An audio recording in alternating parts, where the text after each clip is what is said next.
Probably still a surprising one, actually. Gable Steveson, so Olympic gold medalist amateur wrestler.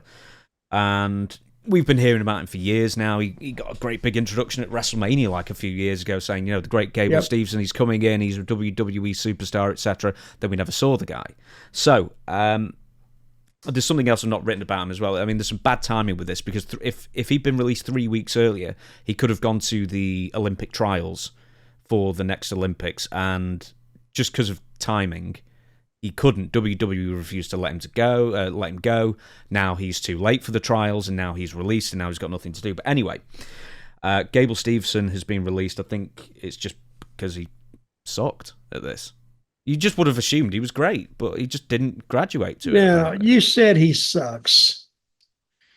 That's a horrible thing for you to say. Do you know him? No. Well, I can tell you from seeing him, he's not a very big guy. But I think his big drawback, he had no personality.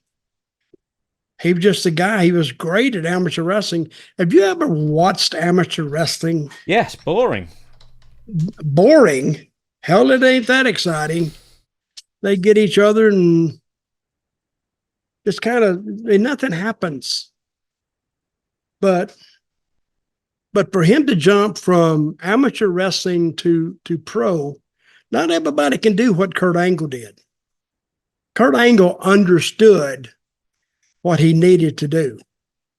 And I don't know who told him that, but he was damn good at it. Plus, he was a good talker. And Kurt didn't mind playing the village idiot. Because everybody, and even Kurt being a heel, the people halfway liked him. So, and he was so good. He was such a good athlete. I mean, there was nothing the guy couldn't do, really. So, but what's his name? Gable Steveson? Steveson. He only had one match. I'm just looking here. He only had one match on TV, and it's the one we watched. It was against Baron Corbin on NXT Great American Bash. It wasn't that bad. He could do the moves kind of thing, but he had no connection to the crowd. No. And also, the other thing is that back in college, he was accused of sexual assault that then got swept under the rug somehow. We don't know if it happened.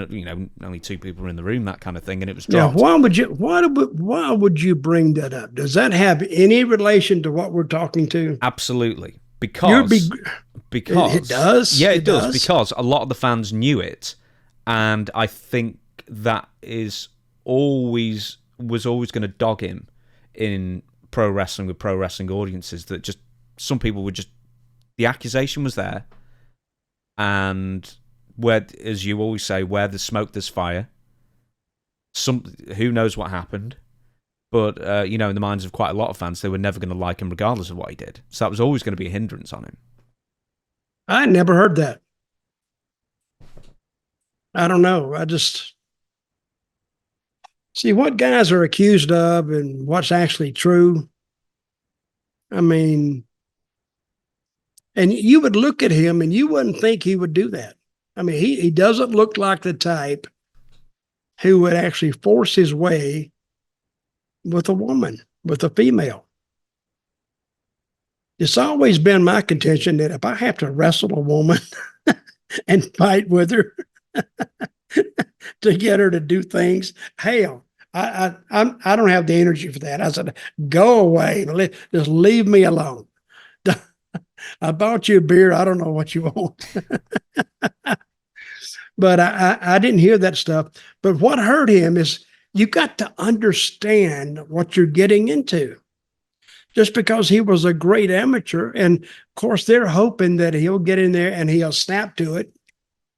Oh, this is, and that's what happened to me. And I think Kurt would tell you probably the same thing. One day it just kind of comes to you like, oh, maybe I need to do this. And Kurt felt it. I felt a lot of guys told me they had a moment that, it had all come to them. And now they knew what they had to do to get over. That you were talking about, there was the first guy we was talking about, Gulak. Drew Gulak, yeah. And he was looking at Cody and said, this is what I got to do to get over. Now that was a smart ass remark, and no wonder Cody didn't much like him. He may not have liked Cody, but I'm sure there's a lot more behind it than that. I think he had to do more to Cody to get him to. That was a sustained slam on Golok for a while. You just don't say that in 10 seconds and be done with it.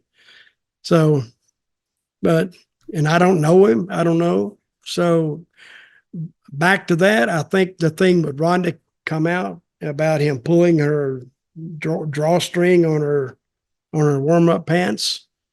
And funny, just simple as that can get you in all this, get the people thinking about you the wrong way. Yeah, the butterfly effect. Just so you know, September the 4th in 2021 is when Steveson signed with WWE. So he'd been signed for nearly 3 years and apparently hadn't got it at all. So in 3 years, if you don't get it, you don't. If you don't get it in 3 years, you know,